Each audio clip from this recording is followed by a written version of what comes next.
大家好，我是刘安月，欢迎来到乐龄养生频道。今天咱们不聊养生食疗，也不聊保健操，咱们聊一个跟咱们每一位朋友息息相关的话题：行李箱该怎么选？相信这个小小的行囊，给不少朋友带来过不小的烦恼。您是不是也有过这样的经历？经过10几个小时的长途飞行，终于落地了，心里头不光盼着箱子快点出来，更在默默念叨：我的箱子可千万别出事。可是当您那个看着特别体面的硬壳行李箱从传送带后面转出来的时候，您心里咯噔一下，箱子脚上怎么凹进去一个大坑？或者更糟，我甚至还见过更狼狈的，轮子不知道飞哪儿去了。在天天跟飞机打交道的内行人看来，那些看起来最漂亮的硬壳箱子，恰恰是最容易在托运中受伤的。他们自己出差或者给家人推荐，反而都会选择那些看起来其貌不扬的软面布箱。老机长还笑眯眯地透露了一个特别有意思的观点，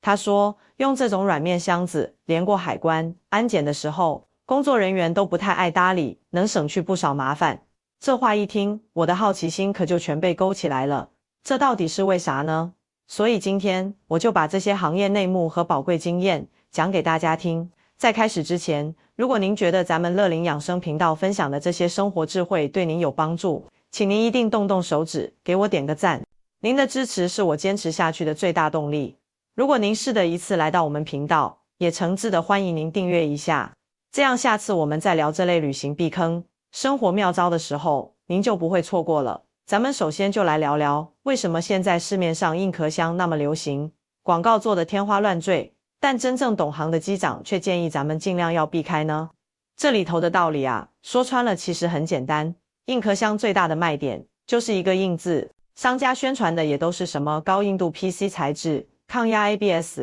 航空级铝镁合金，听起来一个比一个结实，一个比一个能扛，这正好迎合了咱们的心理。箱子硬，里面的东西不就安全了吗？但是咱们都忽略了一个最基础的物理常识，那就是过刚易折。太硬的东西往往就伴随着脆这个特性。您想啊，咱们托运的行李可不是放在摇篮里轻轻摇晃过去的，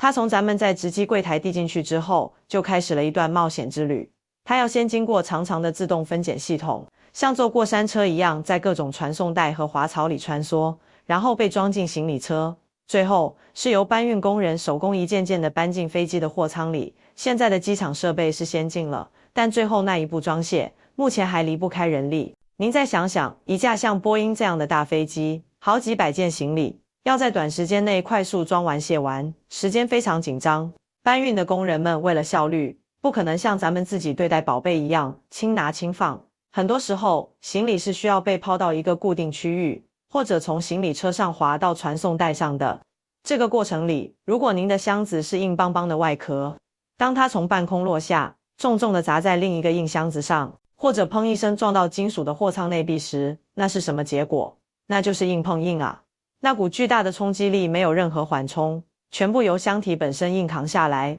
结果就是箱子表面看起来没事，内部结构可能已经有了裂痕，严重一点的当场就开裂破碎了。特别是在高空中，货舱温度很低，这些塑料和金属材质在低温下会变得更脆，抗冲击能力就更差了。而老机长极力推荐的那种材质，其实就是咱们老一辈人很熟悉，但现在很多年轻人觉得不够时髦，有点看不上眼的软面行李箱，也就是主要用牛津布、弹道尼龙、高密度涤纶或者帆布这些材料做成的箱子。您可别小看了这种布箱子，它的好处啊，可真是一个接一个。听我慢慢跟您说。这第一个好处，也是软面箱最受推崇的一点，就是它独特的耐摔逻辑。软面箱的箱体是富有弹性和韧性的布料，当它受到外界的撞击或者挤压时，它不会傻乎乎的去硬扛，而是会聪明的发生形变。这个布料凹陷下去又弹回来的过程，其实就像太极拳里的画劲，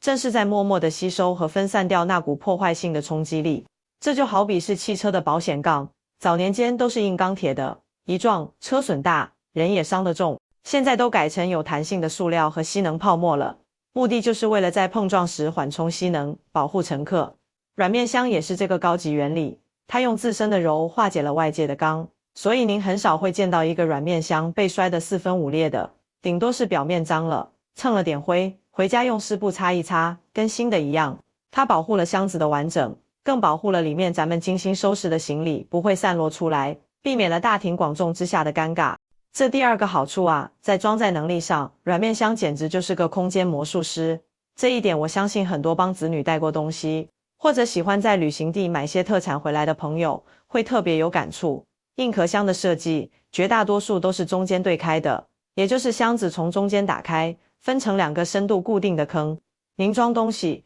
就得往这2个固定的坑里填。虽然现在有些硬箱也做了扩展层，但因为它外壳是硬的，扩展能力非常有限。您稍微多塞一点，那盖子就鼓起来，合不上了。您是不是也有过这样的狼狈经历？出国玩一趟，回来时东西多了，合上一个硬壳箱，得全家总动员，一个人整个人坐上去压着，另一个人在旁边拼命拉拽拉链，累得满头大汗才勉强合上。而且这种对开的设计在酒店房间里特别占地方，像咱们去日本、欧洲旅游，很多老式酒店的房间里空间非常狭小，把一个28寸的大硬壳箱摊开在地上，半个房间就被它占了，走路都得侧着身，特别不方便。软面箱就完全不一样了，它主流的设计是掀盖式的，也就是箱体本身是一个很深的主舱，盖子只是薄薄的一层。这种设计的好处太多了。首先，在酒店里，您只需要把箱子靠墙立着，拉开拉链，掀开盖子就能取东西，根本不需要把它完全摊开，省下了宝贵的活动空间。其次，也是最重要的一点，软面箱的布料是有弹性和延展性的。当您觉得箱子已经装满了的时候，别急着放弃，再使把劲，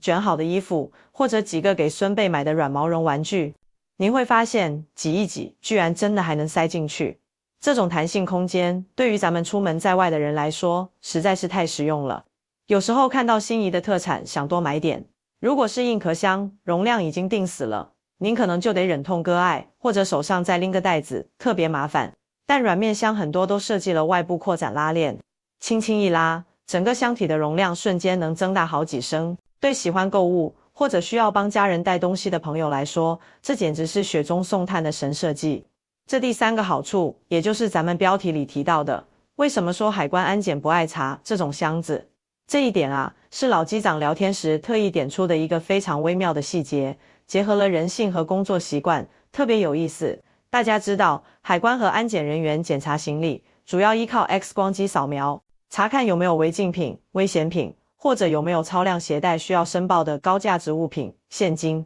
从操作的便利性角度来说，软面箱通常都有很多外置的、方便拿取的口袋，这是硬壳箱绝对无法比拟的。咱们过安检的时候，经常需要把笔记本电脑、充电宝、雨伞、水杯等物品单独拿出来过检。如果您用的是硬壳箱，您得把整个大箱子放倒在地，拉开长长的对开拉链，在众人面前把里面翻得乱七八糟，才能找到那个小小的充电宝，既狼狈又耽误自己和大家的时间。但软面箱呢？您通常只需要拉开箱子正面或侧面的一个专门小袋，随手一掏，东西就出来了，方便又利索。您想，海关安检人员也是人，他们每天要面对成百上千的旅客，工作强度很大。如果他们遇到一个能迅速、准确的配合检查，不需要他们等待和催促的旅客，他们的工作顺畅了，心情自然也好，通常就不会有意去为难，检查的速度也会快很多，很快就能放您通行。这是一种人与人之间默契的便利。另外，还有一个更微妙的层面，就是从心理学和露富的角度来看，现在的很多硬壳箱，尤其是那些铝镁合金的，或者印着巨大名牌 logo 的联名款，一个箱子本身就价值不菲，动辄几千上万。这种箱子本身就像个移动广告牌，无声地宣告着我很有钱。在海关人员，或者在一些治安不那么好的国家的机场工作人员眼里，这样高调昂贵的行李箱，往往意味着它的主人可能消费能力较强，里面更有可能装有名牌包包、贵重手表、珠宝首饰或者大量现金。因此，这种箱子被列为重点观察对象，被开箱抽查的概率，在统计上来说，确实会比普通的箱子要高一些。反过来看，一个深色、款式经典、看起来朴实无华的软面尼龙箱，它传递出的信号是什么呢？它更像是一个经常出差的务实商务人士，或者是一位探亲访友的普通人的行李。携带这类箱子的人群，在工作人员的经验里，涉及违规携带奢侈品，大量现金或违禁品的概率相对较低，箱子本身低调不惹眼，就不容易勾起额外的关注。老机长告诉我，他们机组人员自己用的飞行箱，清一色几乎都是这种结实耐用的软面箱，一方面是因为它抗造，另一方面就是为了低调和方便。海关安检人员天天见这种箱子，潜意识里就会觉得这属于常规差旅用品，检查的倾向性和严格度自然就会有所降低。当然，我在这里必须郑重强调，这绝不是教大家用了软面箱就可以去违规携带物品。我们任何时候都必须严格遵守国家的法律法规和出入境管理规定。我只是在说，在咱们完全合法合规的前提下，选择一个低调、便利的箱子，能帮咱们避免很多不必要的注意，节省宝贵的通关时间，让旅程更加顺畅舒心。说到这儿，不知道电视机前的您有没有感同身受？如果您也有过在机场眼睁睁看着硬壳箱被摔坏的心疼经历，或者有过在安检口手忙脚乱开箱的尴尬时刻，欢迎您在评论区留言，分享一下您的故事。同时，如果您觉得刘安月我今天分析的这些道理对您有启发，别忘了把这部影片转发给身边经常需要出差，或者正准备出国旅游探亲的亲朋好友，特别是那些正打算买新箱子的朋友，帮他们也避避坑，省点冤枉钱。接下来，既然咱们知道了软面箱有这么多实实在在的好处，那问题又来了，市面上的软面箱也是五花八门，价格从几十到几千的都有。我们应该怎么挑选，才能找到那个既扛得住摔打，又装得下心意，还能用得长久的梦中情箱呢？这里头的门道，我也根据老机长的经验和自己的研究，给大家整理得明明白白。这第4点，咱们要看材质的地数。您去买箱子的时候，别光问这是布的吗？这么问就外行了。您得问销售员，或者自己看标签，这个面料是多少 D 的？这个 D 是丹尼尔的缩写，是专门用来衡量布料纤维粗细和密度的单位。数字越大，代表纤维越粗，面料越厚实，也就越耐磨。普通的、质量一般的软箱，可能用的是 600D 的面料，这个强度日常短途用还行，但经不起长期、暴力的托运考验。如果您想买一个真正耐用，甚至能跟着您用好多年，陪伴多次旅程的箱子，我建议大家把目光投向 1680D 或者弹道尼龙材质。弹道尼龙这名字听着就厉害，它最初就是二战时期用来制作防弹背心面料的，其耐磨性和抗撕裂性达到了军用级别，异常强悍，就算被尖锐的物体勾到、划到，它都不容易破洞。虽然采用这种面料的箱子价格会贵上一些，但您想想，一个质量过硬的箱子能用上10年、20年，分摊到每一次旅程上，其实是非常划算的投资。第5点，这一点极其关键，却最容易被大家忽略，那就是拉链。对于软面箱来说，箱体是靠拉链缝合在一起的，拉链就是它的生命线。如果拉链在运输途中爆开了，那您箱子再结实，面料再厚也没用，里面的东西会洒得到处都是，损失可就大了。老机长特意叮嘱我，买软面箱一定要认准拉链的品牌和质量，优先选择像 YKK 这样的国际知名品牌拉链，或者至少要是双层防爆拉链。咱们在选购的时候，怎么测试呢？您可以跟店员要一支圆珠笔，用笔尖用力去戳拉链的齿牙咬合处，如果轻轻一戳就分开了，那这个箱子的拉链绝对不合格，千万不能买。质量好的防爆拉链，您即使用很大的力气去戳，它的齿牙也会紧紧咬合在一起，很难被撬开。另外，拉链拉起来的顺滑度也很重要，尤其是在拐弯的角落部位，您一定要反复多拉几次，感受一下有没有卡顿、滞涩的感觉，顺滑的拉链用起来才省心省力。